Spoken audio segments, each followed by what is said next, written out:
Tuhan bersamamu. Inilah Injil suci menurut Santo Lukas. Sekali peristiwa, Yesus melihat seorang pemungut cukai yang bernama Lewi sedang duduk di rumah cukai. Yesus berkata kepadanya, "Ikutlah aku." Maka berdirilah Lewi dan meninggalkan segala sesuatu, lalu mengikut dia. Lalu Lewi mengadakan suatu perjamuan besar untuk Yesus di rumahnya. Sejumlah besar pemungut cukai dan orang-orang lain ikut makan bersama-sama dengan dia. Orang-orang Farisi dan ahli-ahli Taurat bersungut-sungut kepada murid-murid Yesus, "Mengapa kamu makan dan minum bersama-sama dengan pemungut cukai dan orang berdosa?" Lalu jawab Yesus kepada mereka, "Bukan orang sehat yang memerlukan tabib, tetapi orang sakit. Aku datang bukan untuk memanggil orang benar, tetapi orang berdosa supaya mereka bertobat." Demikianlah sabda Tuhan.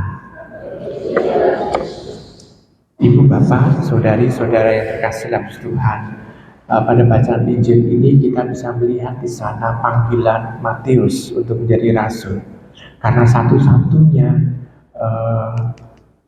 istilahnya itu Injil yang mencatat Tuhan itu memanggil seseorang dan diberi nama, paling tidak orangnya diberi nama, orang misalnya identitasnya ada begitu, orang Lewi.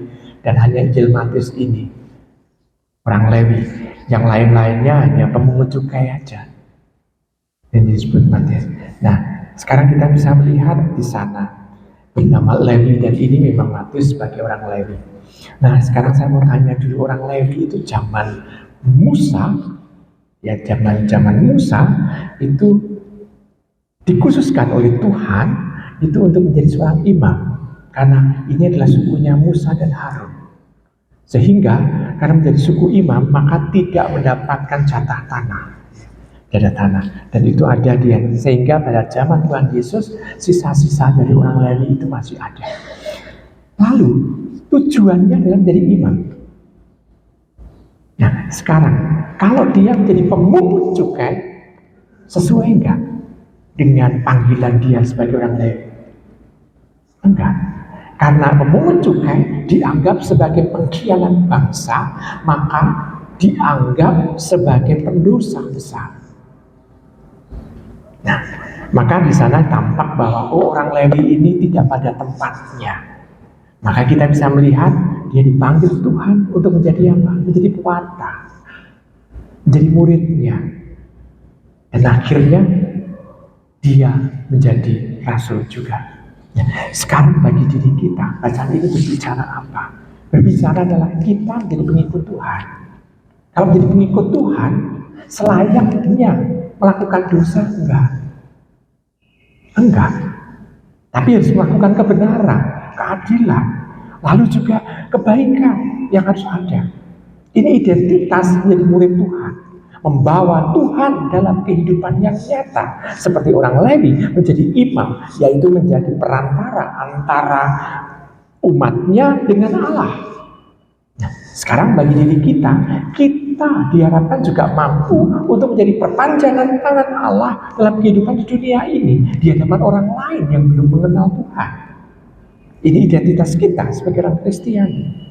Maka kita diingatkan, apakah betul dalam kehidupan sehari-hari kita ini kita sudah melakukan pertobatan, berani untuk kembali kepada Tuhan dan meninggalkan semua dosa-dosa itu.